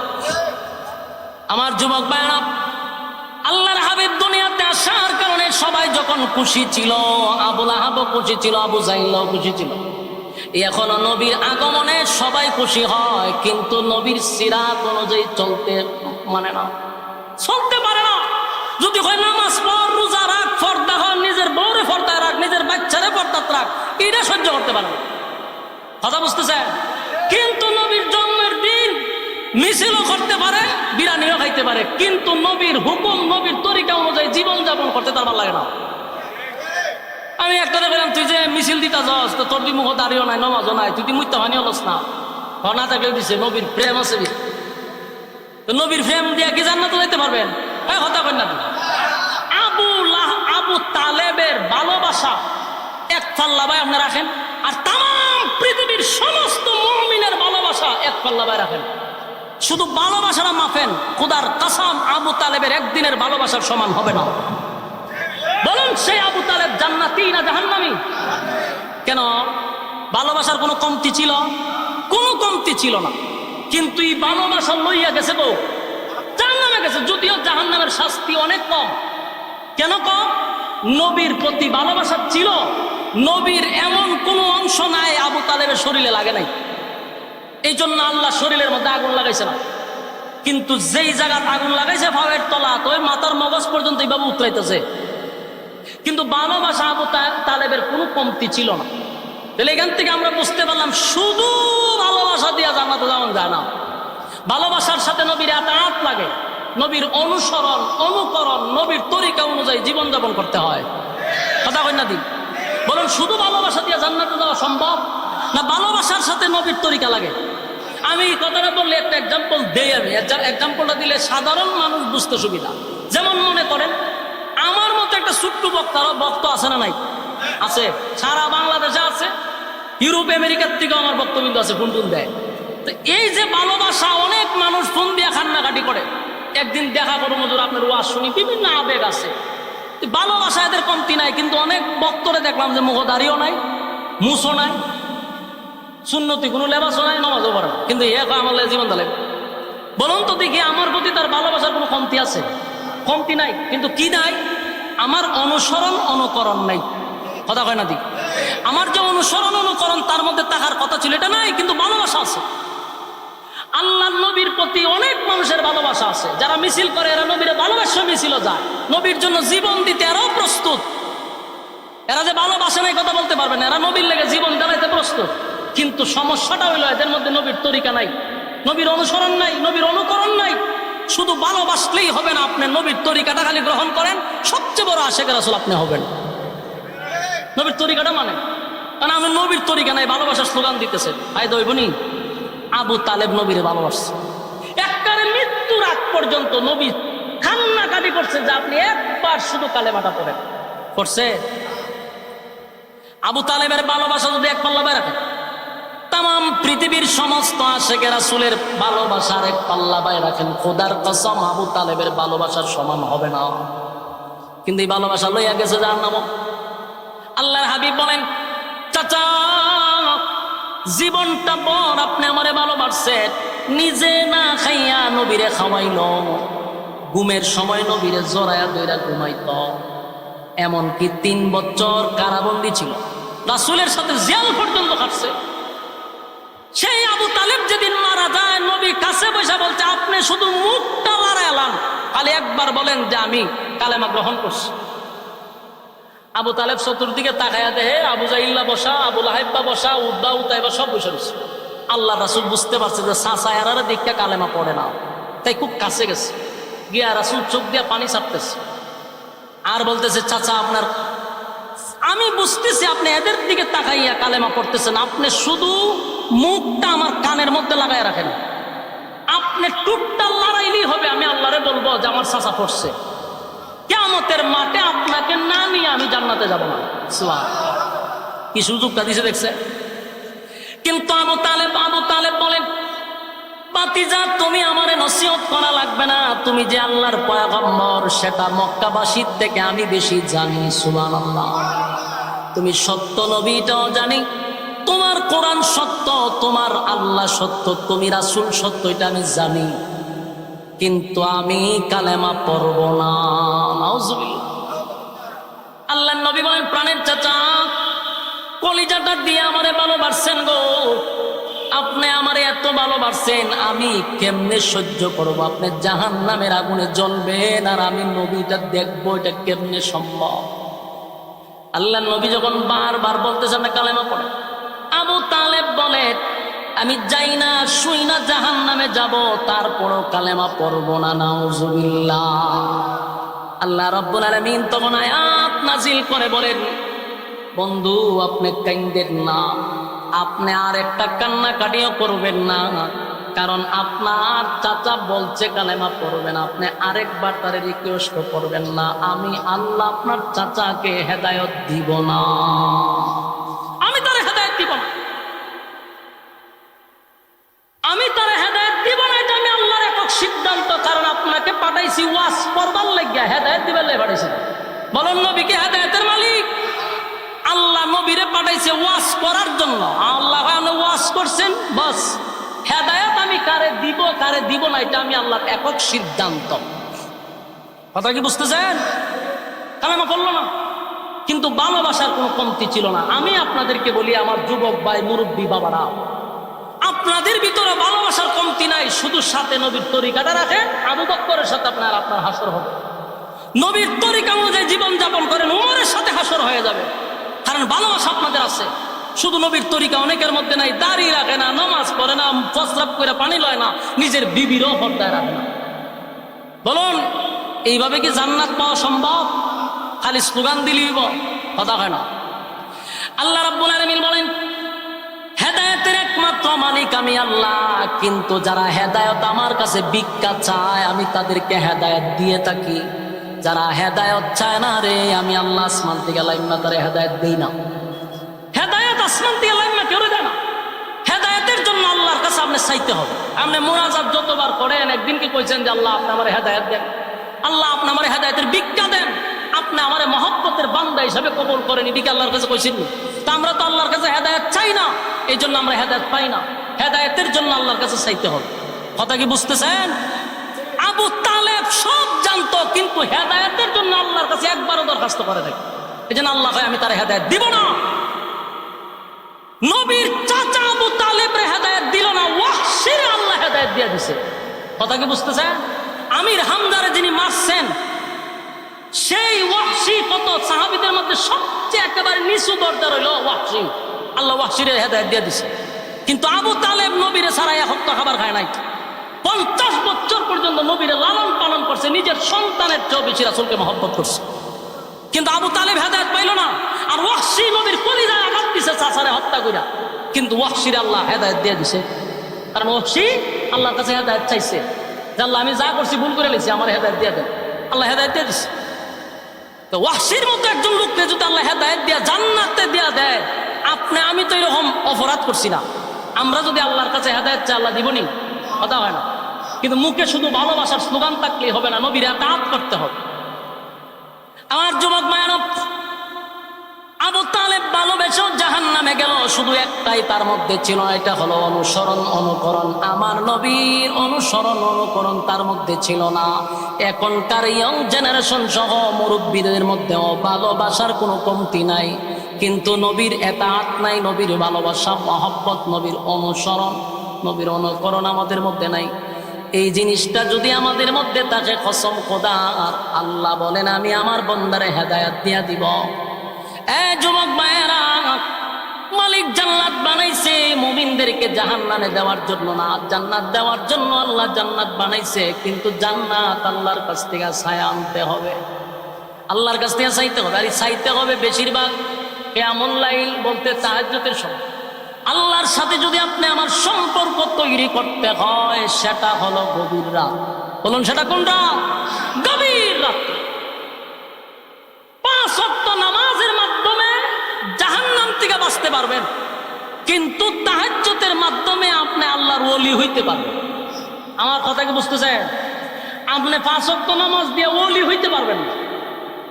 জান্নাত পাইবেন, জাহান্নাম থেকে বাঁচতে পারবেন, কিন্তু ওলি হইতে গেলে তাহাজ্জুদ করতে হবে। যেই ফিরে তাহাজ্জুদ করে না, এই ফির আল্লাহর ওলি হতে পারে না। এটা একবার স্পষ্ট। যদি কোনো ফিরে হয় নামাজ লাগে না, এরা নাম্বার সারা বন্ধ, এর মধ্যে ঈমান নাই, আরো 10 টারে জাহান্নামে নিয়ে যাবে। আর তখনই ওলি হতে পারবে 5 ওয়াক্ত নামাজের পরে যদি সে গভীর রাত্রে আল্লাহর সাথে সম্পর্ক করে। ওলি হইতে গেলে একমাত্র তাহাজ্জুদ ছাড়া কোনো ব্যক্তি আল্লাহর ওলি হতে পারবে না। 5 ওয়াক্ত নামাজ দিয়া আপনি বাঁচতে পারবেন, কিন্তু সম্পর্ক তো ভিন্ন জিনিস। এখন আমি একটা এক্সাম্পল দিই। চাকরি আপনাকে আমি দিলাম, ডিউটি হলো 12 ঘন্টা, এই 12 ঘন্টা হলে আপনার দায়িত্ব, আপনি এটার বিনিময়ে টাকা পাইতেছেন। কথা বুঝতেছেন? এখন যদি আপনি ওভার টাইম করেন, যারা টাকা নেন না, তাহলে মালিকের সাথে সম্পর্ক পারবো না, সম্ভব? ও কথা হয় না। 12 ঘন্টা ডিউটি করতেছে সে স্বার্থের জন্য। বলুন 12 ঘন্টা ডিউটি করে কিসের জন্য? স্বার্থের জন্য। 5 ওয়াক্ত নামাজ আমরা করি আমাদের স্বার্থের জন্য। বলবেন স্বার্থ কেমনে? আমরা জাহান্নাম থেকে বাঁচবার লেগে 5 ওয়াক্ত নামাজ পড়ি, এটা আমাদের স্বার্থ, আমরা জান্নাত চাই। কথা কি বুঝে না মনে? 5 ওয়াক্ত নামাজ পড়ি কিসের স্বার্থে? জান্নাতের স্বার্থে। এটা স্বার্থের জন্য নামাজ পড়ি। আর ওভার টাইম তাহাজ্জুদের নামাজ জান্নাত পাওয়ার জন্য নয়, আল্লাহর সাথে বন্ধুত্ব করার জন্য। এই জন্যই যারা তাহাজ্জুদ করে এরা আল্লাহর ওলি হয়। আর 5 ওয়াক্ত নামাজের মাধ্যমে দায়িত্ব ভালো নয়। কোনটা করবে? 5 ওয়াক্ত দায়িত্ব পালন করতে হবে, ওভারটাইম করে আল্লাহর সাথে বন্ধুত্ব তৈরি করতে হবে। কথা হয় না? আমার যুবক ভাইরা, আল্লাহ রাব্বুল আলামিন বলেন, ইয়া আইয়ুহাল মুযাম্মিল ও কমলি ওয়াদা, ইয়া আইয়ুহাল মুযাম্মিল কুমিল লাইলা ইল্লা কালিলা নিসফাহু আও ইনকুস মিনহু কালিলা। আপনি দাঁড়িয়ে যান, আপনি রাতের এক অংশ আমি আল্লাহর জন্য আপনি দাঁড়িয়ে যান, সেখানে দাঁড়াইয়া কিয়াম করেন, নামাজ পড়েন, রাতের একটা অংশ আমি আল্লাহর জন্য বরাদ্দ রাখেন। এরপর আল্লাহ বলেন, এই নামাজের মাধ্যমে আমি আল্লাহর সঙ্গে আপনার বন্ধুত্ব তৈরি হবে, বন্ধুত্ব তৈরি হবে। আল্লাহ বলেন, নিসফাহু আও ইনকুস মিনহু কালিলা, রাতের যে কোনো একটা অংশে আপনি কিয়ামে দাঁড়ায়া যান। আউজিদ আলাইহি ওয়ারাত্তিলিল কুরআন তারতিলা। আর কোরআন আপনি স্পষ্টভাবে শুদ্ধ করে তারতিলের সাথে কোরআন তেলাওয়াত করেন। তাহলে কোরআন তেলাওয়াত দরকার আছে না নাই? কথা কেন? আমরা যে গিলাপ দিয়ে ফেসাইয়া কোরআন শরীফ তৈছি, এটা আবার 1 বছর পরে রমজান বাইর করে মোছামুছি করবো, গিলাপ দিব। এই হলো আমাদের কোরআন দেখার সিস্টেম। অথচ আল্লাহ তার বন্ধুরে বলতেছে, আপনি প্রতিদিন কোরআন তেলাওয়াত করেন তারতিলের সাথে। আপনার যতটুকু সুর আছে, এই সুর দিয়ে সুন্দর করে আপনি কোরআন তেলাওয়াত করেন। কোরআন তেলাওয়াতের মাধ্যমে আল্লাহর সঙ্গে বান্দার কথা হয়। সুবহানাল্লাহ। আপনি যে কোনো ইবাদত করেন, ওই ইবাদতের মাধ্যমে মালিকের সঙ্গে কোনো বান্দার কথা হয় না রে, কথা হয় শুধুমাত্র কোরআন তেলাওয়াতের মাধ্যমে। আর এই কোরআন পড়তে হবে তার তিলের সাথে। আমাদের মধ্যে অনেক মানুষের তেলাওয়াত শুনলে মন চাইতো দূর মারোয়া, অনেক ফিরের তেলাওয়াত শুনলে আমার মনটা হয় বাঁশ দিয়া মাথার বাড়ি মেরে 2 ভাগ করে লাগে। এর সূরা ফাতিহা শুদ্ধ না বলে ফিরে বইছে। আমাদের মক্তবের ছাত্র যদি প্রশ্ন করে যে তুই যে সূরা ফাতিহা বললে তোর প্রথম আয়াতই তোর হয় নাই, এক বেচারা ফরতা যে আলহামদুলিল্লাহ রাব্বিল আলামিন নাম ছাড়লিছে, প্রথম শব্দ তুই মেরে দিছে আলহামদুলিল্লাহ বলে, সব প্রশংসা বাদ দিয়া হে আল্লাহর কণ্ঠ তৈরি করে লিছে। এরকম অসংখ্য ফিরের ফরামূল্যে মাথা নষ্ট জায়গা। আবার অনেক বক্তার দেখছি বয়ে ওয়াজ করতেছে, হাজার হাজার শ্রোতা মাথা লাল্লিল বাত্তি ধরাইয়া বিশাল বড় মৌলানা সাহেব, কিন্তু ফরামূল্যে মনে হয় যে খাঁচা বঞ্চিতা বাইরিতাম। এই জন্য এদের কোনো শহরমুখী একটা ইমামতি করতে পারে না, সবগুলা গ্রামের সিবা জামাত নামাজ পড়া, কারণ ভালো জায়গাতে ইন্টারভিউ দেওয়ার মতো এদের যোগ্যতা নাই। আরে বেটা তুই আলেম হইছ, অন্তত পক্ষে তেলাওয়াতটা সহি কর। লজ্জা করে না যে তেলাওয়াত গলত মার্কা তেলাওয়াত লিয়া মানুষের সামনে পড়ে, তো পাবলিক তো সুবহানাল্লাহ ভাইয়া খাইতে যায়, কিন্তু আলেমরা আছে এরা তো মাথা নষ্ট হয়ে যায় যে কিতা বললো হে। এই জন্য আল্লাহ তার বন্ধুরে বলতেছে, আপনি তার তিলের সাথে তেলাওয়াত করেন। আপনারা যারা বলবেন হুজুর আমরা মাদ্রাসা পড়ছি না, বড় মুসিবত আছে হুজুর, এই কথা কইয়া আল্লাহর কাছে পার পাবেন না। কারণ আপনারা যেমন 60 বছর সময় দিছে, হুজুরও 60 বছর আল্লাহ সময় দিছে। কথা হয় না? দিই আপনি যে হায়াত পাইছেন, সেই হায়াত যদি হুজুর ভাইয়া থাকে, উনি যদি শিখতে পারলো, আপনি শিখলেন না কেন? আপনি বাজারের ব্যাপারে সব বুঝেন, জায়গা জমি যদি ফেস লাগে সব বুঝেন, আপনি কোরআনের বেলায় কিছু বুঝেন না। হ্যাঁ, একজন মুরব্বী সে দুনিয়ার কিচ্ছু বুঝে না, কিন্তু জায়গার দেখা ফেস লাগছে, এটা কোন কোর্টও যাইতেইব, কোন জায়গা গিয়া জায়গা ঠিক করতে হইব, এই মুরব্বীর ব্রেন আছে, এটা দিয়ে ঠিক করে লই পরে। কিন্তু যেখানে জান্নাত আর জাহান্নামের প্রশ্ন, এখানে এসে হুজুর ভারী না, আল্লাহ মাফ করবো। ডাইরেক্ট একটা কথা কয়, হুজুর ইতা আমদার আল্লাহ মাফ করে দিব। আমি আল্লাহ জুতা দা বাইরি বা আধা ঘন্টা আল্লাহ মাফ করতে করে। আপনারা সময় দিচ্ছেন আল্লাহ, আপনাদের দুনিয়ার ব্যাপারে সব বুঝেন, বাজার হাটের ব্যাপারে সব বুঝেন, ছেলেরে বিদেশ পাঠাইতেইব বুঝেন, আয় করতেইব বুঝেন, বিল্ডিং করতেইব বুঝেন, বুঝেন না শুধু সূরা ফাতিহা। হ্যাঁ, আবার হয় আমরা অনেক কিছু জিজ্ঞাসা করি, আল্লাহ মাফ করবো, সহজ দলিল আল্লাহ মাফ করে দিব। প্রত্যেকটা মানুষ অন্তত পক্ষে 60টা সূরা আপনাকে শুদ্ধ করে শিখতে হবে, যদি নামাজে দাঁড়ায় পড়বে। ভাই সূরা কারাত যদি সহি না হয়, নামাজ হবে না। নামাজ প্রথমই তো শেষ। তাহলে আপনার কপালের মধ্যে খালা দাগ পালাই দিচ্ছেন, কিন্তু আপনার সূরা ফাতিহা হয় না, এই জীবন ভর এইভাবে নামাজ পড়ছেন। আর জিগাইলে এখন আল্লাহ মাফ করবো, আল্লাহ মাফ করবার লেগে আপনার 60 বছর সময় দিছে, 70 বছর সময় দিছে কি মাফ করবার লেগে? আপনার সংশোধন করার লেগে তো দুনিয়াত পাঠাইছে। কথা কয় না? আল্লাহ রাব্বুল আলামিন বলেন, ইয়া আইয়ুহাল মুযাম্মিল কুমিল লাইলা ইল্লা কালিলা নিসফাহু আও ইনকুস মিনহু কালিলা আও জিদ আলাইহি ওয়ারাত্তিলিল কুরআনা তারতিলা। বন্ধু আপনি তার তিলের সাথে তেলাওয়াত করেন। আমার যুবক ভাইয়েরা, তাহাজ্জুদের নামাজের কথা বন্ধুরে বন্ধু শিখায়া দিল। আপনি তাহাজ্জুদের নামাজে দাঁড়ায়া যাবেন, রাতের একটা অংশ নবী গো, একটা অংশ আপনি রাতের মধ্যে আমার জন্য কাটায়া দিবেন, আর তার তিলের সাথে কোরআন তেলাওয়াত করবেন। কোরআন তেলাওয়াতের মাধ্যমে আল্লাহর সঙ্গে বান্দার কথা হয়।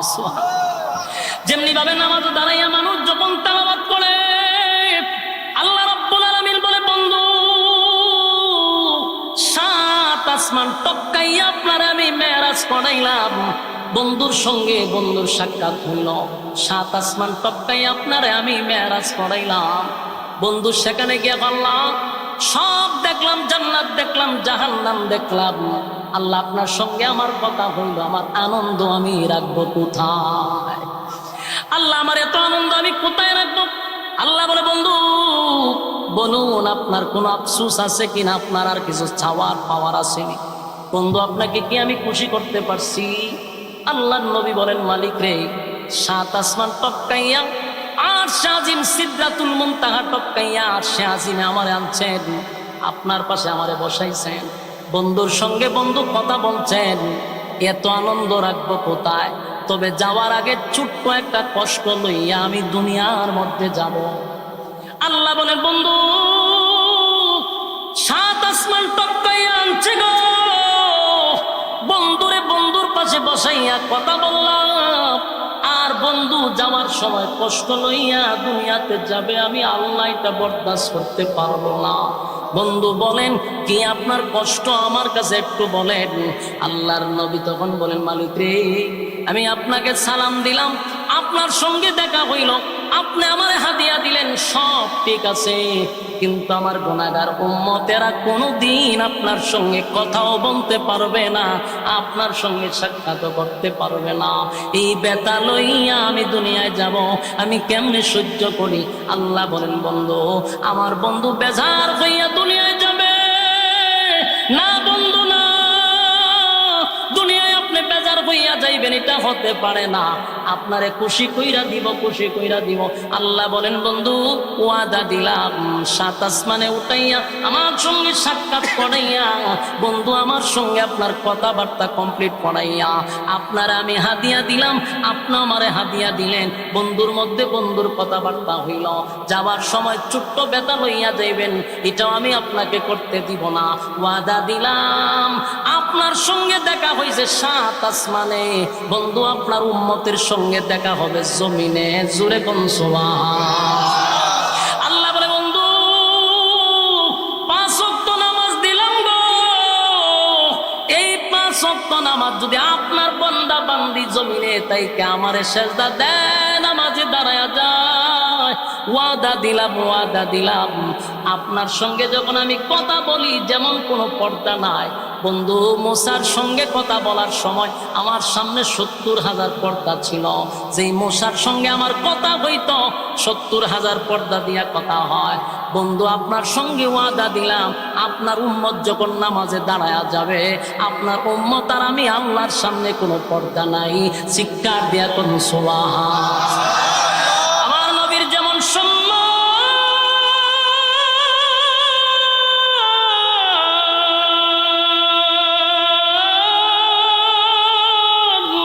আল্লাহ বলেন আপনার উম্মতের সেই সম্মান। সমস্ত নবী কুলের সম্রাট হলেন নবী মুহাম্মদুর রাসূলুল্লাহ সাল্লাল্লাহু আলাইহি ওয়াসাল্লাম। আদম নবীর থেকে নিয়ে ঈসা রূহুল্লাহ পর্যন্ত সব নবীর মাথার তাজ হলেন আমার নবী। আমার নবীর যেমন সম্মান সমস্ত নবীদের উম্মতের চেয়ে আপনি আমার নবীর উম্মতেরও সম্মান আছে না? এই জন্য আল্লাহ বলেন, বন্ধু আপনার উম্মত যখন নামাজে দাঁড়ায়া যাবে আর যখন তেলাওয়াত করবে, বন্ধু আপনার উম্মত আমার সঙ্গে কথা বলবে, আর যখন সেজদা দিবে আমি আল্লাহর কুদরতি পায়ে আপনার বান্দা আমার সেজদা দিবে। আমার যুবক ভাইরা, তাহলে নামাজের মাধ্যমে মালিকের সঙ্গে সুসম্পর্ক তৈরি হয় রে। এই জন্য নামাজে যখন দাঁড়াইবেন আমার ভিতরে আপনার ভিতরে থাকা দরকার, আমি যদি আমার মালিককে দেখতে পাই না, কিন্তু আমার ধারণা রাখতে হবে আমার মালিক কিন্তু আমারে দেখে, ঠিক না? আমি যে নামাজ পড়তেছি আমার মালিক আমারে দেখে, কথা বলে না। কিন্তু আমাদের সমাজের মানুষের নামাজ দেখলে মনে হয় কাঁচা কঞ্চি দিয়ে আধা ঘন্টা বেরিবা। নামাজ দেখলে শয়তানে পর্যন্ত ডিস্কো মারে। হ্যাঁ, নামাজও যায় হাতে কারেন্টের সাহায্যে নামাজ পড়ে। এ আশেকের রাসূল। হ্যাঁ, নামাজ দেখলে শয়তানে পর্যন্ত হাসাহাসি করে। রুকুর থেকে সোজা হইয়া দাঁড়ানো ওয়াজিব। হ্যাঁ, রুকুর থেকে সোজা হইব দূরের কথা, বাইফ আছে সেজদার জায়গা। চিন্তা করে সেজদা তো জামো হইতা সোজা হইতাম করে বাইফ আছে গিয়া সোজা হইবার কই আবার দেখো টাকা। বাস্তব না বাস্তব? ইমামতি কইরা তুই জানাইছি জীবনে যত মুসল্লি কত প্রকার কি কি উদাহরণস্বরূপ আমি বলে দিতে পারো। আমি একটা হাত পড়তে পড়তে মুসল্লি 3 রাকাত শেষ, আমি 2 রাকাত পড়তে পড়তে 4 রাকাত নামাজ পড়ে লম্বা মুনাজাত দিয়ে শেষ। আমি এক মুরব্বীরা আমার মসজিদে জিজ্ঞাসা, চাচা এত তাড়াতাড়ি কেমনে? এমন সিস্টেমে কইছে যেন মাইক না করে। আমি এত তাড়াতাড়ি কেমনে পড়ে? আমারও তো তাড়াতাড়ি দরকার, কারণ আমি ইমাম সাহেব, আমার অনেক সময় দেরি জায়গা কেমনে পড়ানি। তো তোমার বয়স কত? আমার বয়স তো কম হয়। এখন কি চাইলে এত স্পিডে পড়তে পারবা? আস্তে আস্তে যত বয়স হবো স্পিড তত বাড়বো। মানে আমি অনেক নতুন, পড়তে পড়তে স্পিড বাড়ে। আমারে সমাধান দিয়া দিছে, মাশাআল্লাহ সুন্দর একটা উত্তর পাইছে। তাহলে আপনার কি বয়স এইভাবে আপনি কারেন্টের সাহায্যে নামাজ পড়ে? হয় আমি 50 বছর ধরে নামাজ দিব। এই যে নামাজ, এই নামাজগুলি না দেয়, নামাজ আপনার উপরে এইভাবে ফেরেশতারা ঢিল মেরে চলে যায়। নামাজ আসমানে কবুল হয় না। তো প্রত্যেকটা মানুষ আগে বুঝতে হবে নামাজের ওয়াজিব পড়া আমরা অনেকেই জানি। কেন আমি জিগা আলেম সারা নামাজের ওয়াজিব পড়া চাই থাকবো, নামাজের সুন্নত কটা কইতে পারতো না, ফরজ কটা কইতে পারতো না। অথচ প্রতিটা রাকাতে রাকাতে ওয়াজিব ছেড়ে দেয়। যেমন রুকুর থেকে সোজা হইয়া দাঁড়ানো এটা ওয়াজিব, কিন্তু আমরা যদি দেখা হইলে জানতে ওয়াজিব শেষ, নামাজ হইবা এক সাজদার থেকে আরেক সাজদা তুইটা সোজা হইয়া না বসতেইব, অন্তত পক্ষে এক তসবিহ বলতেইব। আমরা যে দেখা হইলে জানগা ওয়াজিব তো শেষ, নামাজ আর হইব নি। কিন্তু কপালে তো তাক পালাই দিছেন। কিতা করবেন? আপনার হিসাব কারেন্টের সাহায্য করে আপনিও করেন, সব কিছুরই মার্কা সব। এই যে চলতেছেন, বলুন এই নামাজ কি আসমানে যাইব?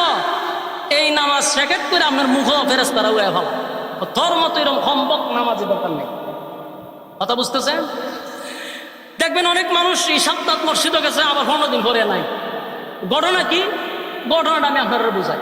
কেউ দেখবেন 5 ওয়াক্ত মসজিদে নামাজ পড়ে, আজান হইলে তার মাথা ঠিক থাকে না, দূরে মসজিদে যায়। আবার কেউ একবার পাইলে 5 দিন পর্যন্ত পাওয়া যায় না। মূল ঘটনা হলো আপনি যখন দেখবেন বারবার মসজিদে যাইতেছেন, বুঝবেন আল্লাহ আপনার নামাজরে পছন্দ করে। আর যখন দেখবেন একবার গেলে আর মন চায় না, আপনি নামাজ আল্লাহ পছন্দ করেন না, যে তাদের নামাজ আপনি পড়েন আল্লাহ ইজাত নামাজে আমার দরকার নাই। তুই তো নামাজ আস না, এটি ভালো ওইখানে এরকম কারেন্টের সাহায্যে নামাজ পড়ার দরকার নেই। এরকম নামাজে আপনারা এলাকাতে আসেনি, আপনারা সব আল্লাহর ওলি। খালি দমটা না, নামাজে গেলে হের যত ধরনের কাজ আছে সব নামাজ হারিয়াছেরা মসজিদের টাইলস দেয়, হারিয়া দেয় টাইলসের কোনা খানা কেমন লাগাইছে নামাজে হারিয়া দেয়, ফ্যান কটা লাগাইছে নামাজে হারিয়া দেখে। এরপর আপনার নামাজে হারিয়া ওই ক্যালেন্ডার পুরাটা ফিরে নিছে। এরকম দেখছেন না আপনারা? আমি দেখছি, আমি বাস্তব দেখতে হতো। এরপরে ফিসেদা যদি কেউ আয়াতে আপনার মুর্শাদা দেখে, আবার কাইস দেয়। হে যে কত তাল বাহানা নামাজও পড়ে, বলুন এই নামাজ কি আল্লাহর কাছে বুঝবো? এই জন্য নামাজ পড়তে হবে ধীরস্থির। সাল্লু কামা রাআইতুমুনি উসাল্লি। রাসূল যেইভাবে নামাজ পড়ছে আমাদেরকে এইভাবে নামাজ পড়তে হবে। কথা বুঝতেছেন? আপনার ফিরে যেভাবে যেভাবে হল হইতো, আপনার ফির কোরআন হাদিস থেকে হইতেছে কিনা এটা আপনার রিসার্চ করতে হবে। মন গড়া কারো অনুসরণ করা যাবে না। অনুসরণ করতে হবে কোরআন সুন্নাহর ভিতরে লোকটা আছে কিনা। যদি তার মধ্যে কোরআন সুন্নাহ থাকে আমি তার ভক্ত, কোরআন সুন্নাহ নাই এরকম ফির আমার দরকার নাই। যেই ফিরের বইয়ের ফর্দা নাই এই ফিরের মুরিদ হওয়ার আমার দরকার নাই। যেই ফির তার মুরিদান মহিলার আইন না খাওয়া সুমা দেওয়া, এই দাজ্জালের কাছে মুরিদ হওয়ার আমার দরকার নাই। কথা হয় না? সে নিজে দাজ্জাল, মানুষগুলাকে দাজ্জাল বানাইতেছে। এই পর্দা করা ফরজ, ফরজ, ফরজ। নামাজ যেমন ফরজ, পর্দা করা ফরজ। কোন বেগানা নারী কারো সামনে যাইতে পারবে না। এতে ফিরক আর বাফক। এমনও কথা আছে, যুবতী মাইয়ার কাছে আপন বাবা ওই একবারে একা যাওয়ার ঠিক না, নিষেধ, নিষেধ করে দিস ইসলাম। আর আমি ফির আমি এখন এটা তেমন মাইয়া জুতা দা বাইরে হবলে যারা বাড়াইলে বন্ডামি করার জায়গা বাস না। নিজের যুবতী মাইয়ার কাছে ইসলাম কইছে, একা যদি তোমার মাইয়া ঘরে থাকে তুমি যাইবা না, তুমি বাপ হইলে কি দিছো যাইও না, মাঝখানে শয়তান থাকবো।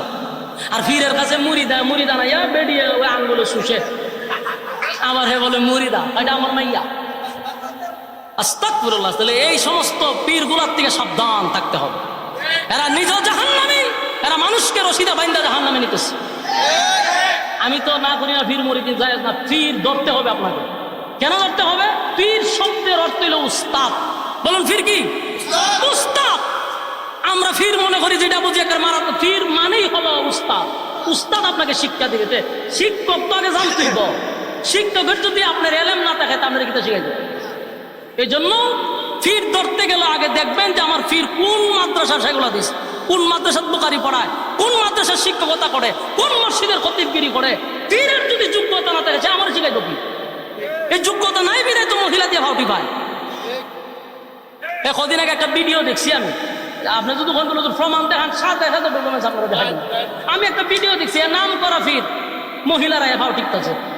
আর কারা যেন লুগাইয়া তাই ভিডিও করে দিচ্ছে, জানে না ভিডিও যে করতেছে, লুগাই একজনে করে দিচ্ছে, লুগাইয়া করে ছেড়ে দিচ্ছে। এখন পীরের অবস্থা খারাপ, মহিলারা ভাও ঠিকতেছে। নাউজুবিল্লাহ। না চিন্তা করছে আপনাদের সরল মানুষ, আপনারা সরল সোজা পাইয়া ইমান গুলা ধ্বংস করে জাহান্নামে নিয়ে দিতেছে। ভাই আল্লাহর রাস্তে বলি, আমি আপনাদের দুশমন না, এই কথাগুলি আমি বেশি বলি। এজন্য পুরা এলাকার মধ্যেও, আমার এলাকা তো এই কথা এখনো বলতেছি, সারা ইউনিয়ন বিরুদ্ধে গেল আমি বলছি আমার যেটা বলার এটা বলতেই থাকবো। তুমি আমার চোখের সামনে শিরিক করবা, বেদাত করবা, আর আমি চুপ থাকবো, বুবা শয়তান। আমি যে চুপ থাকি দিলে বুবা শয়তান হিসেবে দাঁড়াইতে আপনাদের হাতে পায়ে ধরবো। নামাজ এটা হলো ফরজ, পর্দা করা কি কথা হয় না, এটি শিখাইছি না আপনারা? হ্যাঁ, পর্দা করা ফরজ। পর্দা ফরজ মানে কি? আমি আমার বউ আমার পীরের কাছে পাঠাইতে পারবো? মাথায় রাখবেন আমার যুবক ভাইরা। আল্লাহ রাব্বুল আলামিন বলেন, বন্ধু আপনার উম্মতের সঙ্গে আমার সাক্ষাৎ হবে নামাজে, আর তেলাওয়াতের মাধ্যমে আমার সঙ্গে কথা হবে। তাই আল্লাহ বলেন, ইয়া আইয়ুহাল মুযাম্মিলু কুমিল লাইলা ইল্লা কালিলা নিসফাহু আও ইনকুস মিনহু কালিলা আও জিদ আলাইহি ওয়া রাত্তিলিল কুরআনা তারতিলা। আল্লাহ প্রথম বলছে, বন্ধু প্রস্তুতি নেন। এইভাবে যদি আপনি কম্বল দিয়া শুয়ে থাকেন আপনার মিশন বাস্তবায়ন হবে না। আমি আল্লাহ আপনাকে যেই মিশন নিয়ে পাঠাইছি, বন্ধু কম্বল দিয়া শুয়ে থাকবেন না, দাঁড়িয়ে যান। রাতের একটা অংশ আমি আল্লাহর জন্য ব্যয় করেন, নামাজে দাঁড়ায়া যান। আর আপনি তার তিলের সাথে কোরআন তেলাওয়াত করেন। তাহলে নিজের বন্ধুরে নামাজের কথা বললেন, কোরআন তেলাওয়াতের কথা বললেন, আর তাহাজ্জুদের নামাজের মাধ্যমে আল্লাহর সঙ্গে বন্ধুত্ব তৈরি হয়। জোরে কোন সুবহান। জিকির করেন, একটা সময় আমার নামে জিকির করতে থাকেন। জিকির মানে শুধু লা ইলাহা ইল্লাল্লাহ বললেই শেষ নয়, সব কিছুর ভিতরে জিকির। আপনার ভিতর আপনার বাহির সব কিছু একমাত্র লিওয়াজিহিল্লাহর জন্য থাকতে হবে। কার জন্য? আল্লাহর জন্য। আমি যা করব কার জন্য? কথা হয় না, ইন্না সালাতি ওয়া নুসুকি ওয়া মাহইয়ায়া ওয়া মামাতি লিল্লাহি রাব্বিল আলামিন। আমার রোজা, আমার হজ, আমার যাকাত লিল্লাহি রাব্বিল আলামিন। আমার সবকিছু হবে একমাত্র কার জন্য? আল্লাহর জন্য করব। এতে আমার কে ভালো পাইলো কে ভালো পাইলো না এটা দেখে যদি চলেন তাহলে জীবনে কোনোদিন সাকসেস হতে পারবেন না। আমি আল্লাহর জন্য করব, তাহলে সাহায্য করবে কে? কথা হয় না। আমি যদি আমার মালিকের জন্য করি, সাহায্য আসবে আসমান থেকে। আমি যদি বান্দাকে খুশি করার জন্য করি, তাহলে কোনোদিন আমি সাকসেস হতে পারবো না। হক কথা বলে যাবেন, কে বেজার হইল কে বেজার হইল না, এই দিকে আপনি খেয়াল করবেন না। সুদের বিরুদ্ধে যদি ওয়াজ করলে সুদপুর দাঁড়ায় যায়, আপনার ওয়াজ আপনি চালু রাখবেন। সুদপুরের বয়ে সুদের ওয়াজ বন্ধ করা যাবে না। পর্দার ওয়াজ করতে গিয়া যদি বেপরদাওয়ালা আপনার উপর আক্রমণ করে, আপনি জানায়া দিবেন এটা আল্লাহর ওয়াদা, আমি আমার ওয়াজ চালায়া যাব। এই জন্য বেপরদাওয়ালাদের হুমকিতে আমার পর্দার ওয়াজ বন্ধ করলে চলবে না। কথা হয় না। ঘুষের বিরুদ্ধে ওয়াজ করলে, ঘুষখোর যদি বিগড়ে যায়, এর জন্য ওয়াজ বন্ধ করা যাবে না। চাঁদাবাজের বিরুদ্ধে ওয়াজ করলে যদি চাঁদাবাজ আমার হুমকি দেয়, চাঁদাবাজের ওয়াজ বন্ধ করুন যাইব, কথা হয় না। টেন্ডারবাজের ওয়াজ বন্ধ করা যাবে না।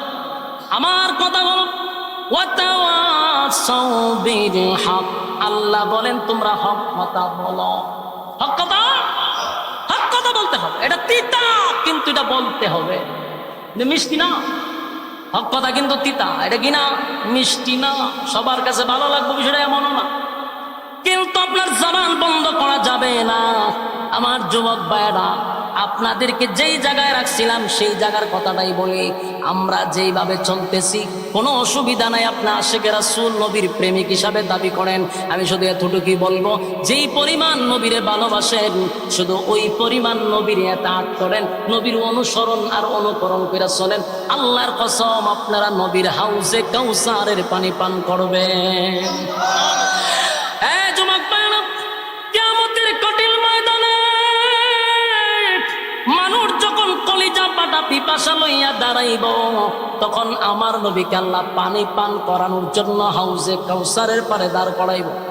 আর আমার নবী কাদেরকে পানি পান করাইব? নবীর উম্মতের কাছে এক পেয়ালা পানি নবীর বরকতি হাতের পানি পৌঁছায়া দিবে। সুবহানাল্লাহ। সেদিন অনেক মানুষই নবীর কাছে যাবে পানি পান করার জন্য, কিন্তু সেদিন নবীরে তারা দেখতে পারবে না, নবীও তাদেরকে দেখবে না। একটা চিৎকার দিয়া বলবে, মালিক নবীর জন্য তো মিছিল করলাম, নবীর জন্য জীবন দিলাম, কিন্তু আজকে পানি পান করতে আসলাম গো, আপনার বন্ধুরে দেখি না। আপনার বন্ধু সবাইরে পানি পান করাইল, কিন্তু আমি নবীর কাছে আসার পরে মাঝখানে একটা পর্দা পড়ে গেল, এখন আর নবীরে দেখা যায় না।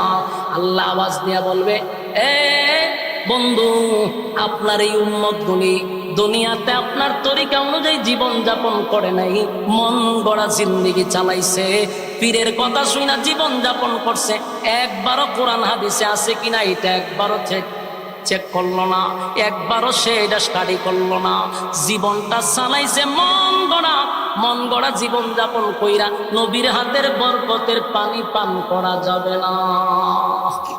আল্লাহর নবী সেদিন পানি পান করে দিকে দেখবো মাঝখানে পর্দা কি তারে, এতক্ষণ দেখলাম লক্ষ কোটি কোটি উম্মতেরা দৌড়ে আইতেছে, কিন্তু আমার ঘরে এখন আর দেখে না, মাঝখানে পর্দা ফেলাই দিছে। তো নবীও শিক্ষার দিবা, আল্লাহ আপনি তো পানি আপনার কাছে আমি জোর করে আনছি, হাউসে কাউসার দিছুন আপনি আমার গিফট, উম্মতে পান করাই বলেন, উম্মতে পানি পান করাইতে যায়, কিন্তু আমি আর দেখি না। আল্লাহ ভাই আপনি দেখবেন না কেন? কারণ এদেরকে পানি পান করাইতে পারবেন যারা দুনিয়াতে আপনার নবীর তরিকা আমি আল্লাহর হুকুম পালন করছে, এরা আপনি পানি পান করাইতে পারবেন। যাদেরকে আপনি দেখেন না তারা মন গড়া জীবন যাপন করছে, আপনার তরিকায় চলে নাই। আমার কথা বুঝুননি? পানি কি সবাই পান করতে পারবো? একদল পানি পান করবে আর একদল নবীরে দেখবে না, নবীও তারা দেখবে না। তখন আল্লাহ ঘোষণা দিব যে এরা আপনার তরিকা অনুযায়ী চলে নাই, কোরআন সুন্নাহ অনুযায়ী জীবন যাপন করে নাই, মন গড়া জীবন চালাইছে। নবী রাগে গুসায় বলবে, সুক্কান সুক্কান, লিমান গায়রা বাদি, দূর হয়ে যায়, এমন উম্মতের আমার কোনো দরকার নেই। কি বুঝলেন? নবী যদি হাসরের মাঠে আপনি আমারে সরাইয়া দেয়, আর কেউ আমরা সুপারিশ করবো? কথা কয় না। কোন ফির মুরিদানরে সুপারিশ করে জান্নাতে নিতে পারবো? কথা কয় না। আপনারা একটা ক্যাপসুল খাওয়াই দিছে যে ফির দর্শক নিশ্চিন্তা থাক, জান্নাত লই যাবো। জান্নাতটা কি তা ফিরের বাপের? কথা না, বাপের কিনা নেই। আদম নবীর থেকে নিয়ে ঈসা রূহুল্লাহ পর্যন্ত কোন নবীর সাহস নাই হাসরের মাঠে আল্লাহর সঙ্গে কথা বলা। সবাই তরতর করে কাঁপতে থাকবে, শুধুমাত্র কেবলমাত্র আমার আপনার নবী আল্লাহর সঙ্গে কথা বলবে। সেদিন একমাত্র আমার নবী সুপারিশ করার যোগ্যতা পাবে, আর কেউ যোগ্যতা পাবে না। যতই আপনি লাউ খাওয়ান আর ছাগল আর গরু খাওয়ান, কোন লাভ হতো না। নবী সুপারিশ করলেই জান্নাতে যেতে পারবেন। তো নবী কাদেরকে সুপারিশ করবে? নবীর তরিকায় যারা চলবে তাদেরকে নবী সুপারিশ করবে। নবীর তরিকায় চলতেন না, মন গড়া চলবেন, নবীর হাতের পানি পান করতে পারবেননি। মানুষ হাসরের মাঠে উঠবে কলিজা পাটা পিপাসা লইয়া, উলঙ্গ অবস্থায়, এত পিপাসা লাগবে যে পৃথিবীর সব পানি দিল তার তৃষ্ণা নিবারণ হবে না। আর যারা নবীর হাতের এক পেয়ালা পানি খালি পান করবে 50,000 বছরের ভিতর আর পানি পান করা লাগবে না। নিয়ম অনেক পানি। এই পানি শুধু একমাত্র আশেকের রাসূলদের জন্য। তা আপনি আমার জন্যই পানি রাখছে, কিন্তু ভালোবাসার সাথে খালি নবীর তরিকায় চলবেন, আর কিছু লাগবে না। কথা কি বুঝতেছেন? আমার যুবক ভাই, শেষ কথা বলি, আপনাদেরকে বিরক্ত করছি অনেকক্ষণ সময়, আপনারা গরমের মধ্যে বসে আছেন, আমি কথা শেষ করতেছি। 1 নাম্বার কথা হলো, নবীর ভালোবাসা লইয়া যেমন আবু তালেব জাহান্নামে গেল, আমরা শুধু ভালোবাসা যদি রাখি আমরা জানা যেতেই। তাই ভালোবাসার সঙ্গে নবীর অনুসরণ অনুকরণ থাকতে হবে। কথা হয় না? আবু বকর নবীরে ভালোবাসত, আবু তালেব আবু বকরের চেয়ে বেশি নবীরে ভালোবাসছে, কিন্তু আবু বকর জান্নাতের সর্বোচ্চ স্থানে গিয়া বসে গেল, আর আবু তালেব জাহান্নামে গেল। মাঝখানে শুধু নবীর তরিকা নাই, নবীর অনুসরণ নাই, নবীর অনুসরণ অনুকরণ ছাড়া জান্নাতে ঢোকার অনুমতি নাই। আপনি আমার নবীরে আল্লাহ এত পাওয়ার দিছে গো, এত পাওয়ার আমার নবীরে আপনার নবীরে দিছে। আদম নবী গিয়া বললেও জান্নাতের গেট খুলে না। ইব্রাহিম খলিলুল্লাহ, খলিলুল্লাহ মানে আল্লাহর বন্ধু, আল্লাহর বন্ধু খলিলুল্লাহ কত পরীক্ষা দিল, সেই পরীক্ষা দিয়াও আল্লাহর বন্ধু খলিলুল্লাহ জান্নাতের গেটে গেলে গেট খুলে না। মুসা নবী কালিমুল্লাহ, আল্লাহর সঙ্গে এত কথা বলার পরেও মুসা নবী বললে জান্নাতের গেট খুলে না। ঈসা পয়গম্বর বললেও জান্নাতের গেট খুলে না। কিন্তু আমার নবী যাওয়ার পরে ফেরেশতারা বলেন আপনার জন্যই অপেক্ষায় ছিলাম, চিৎকার দিয়া কোন আপনি আমার নবীর এত সম্মান আর এত মর্যাদা, নবী গেলে জান্নাতের গেট খোলা হয়। ঠিক তেমনি ভাবে নবী যেমন সম্মানী, নবীর উম্মতেরাও সমস্ত নবীর উম্মতের চেয়েও বেশি সম্মানী। আমাদের ইজ্জত আর সম্মান আছে, আমরা ভিআইপি নবীর উম্মত। কিয়ামতের মাঠেও আমাদের একটা সম্মান আছে। জান্নাতের মধ্যে যে মাহফিল হবে সেখানেও নবীর উম্মতরা আগে বসবে, অন্য নবীরা আমাদের পরে বসবে, অন্য নবীর উম্মতেরা আমাদের নবীর উম্মতের পরে বসবে। সুবহানাল্লাহ। তবে সাথে থাকতে হবে কি? নবীর তরিকা, নবীর অনুসরণ অনুকরণ ইয়াদ থাকবো নি? কথা কই না? নবীর অনুসরণ অনুকরণ থাকবো তো ইনশাআল্লাহ। নবীর অনুসরণ আর অনুকরণ যদি থাকে, খোদার কসম যেই ভালোবাসা আপনাদের মধ্যে আছে যথেষ্ট। এখন শুধু নবীর তরিকায় যদি জীবন যাপন করতে পারেন, কিয়ামতের ময়দানে আমার নবীর বরকতি হাতের পানি পান করবেন।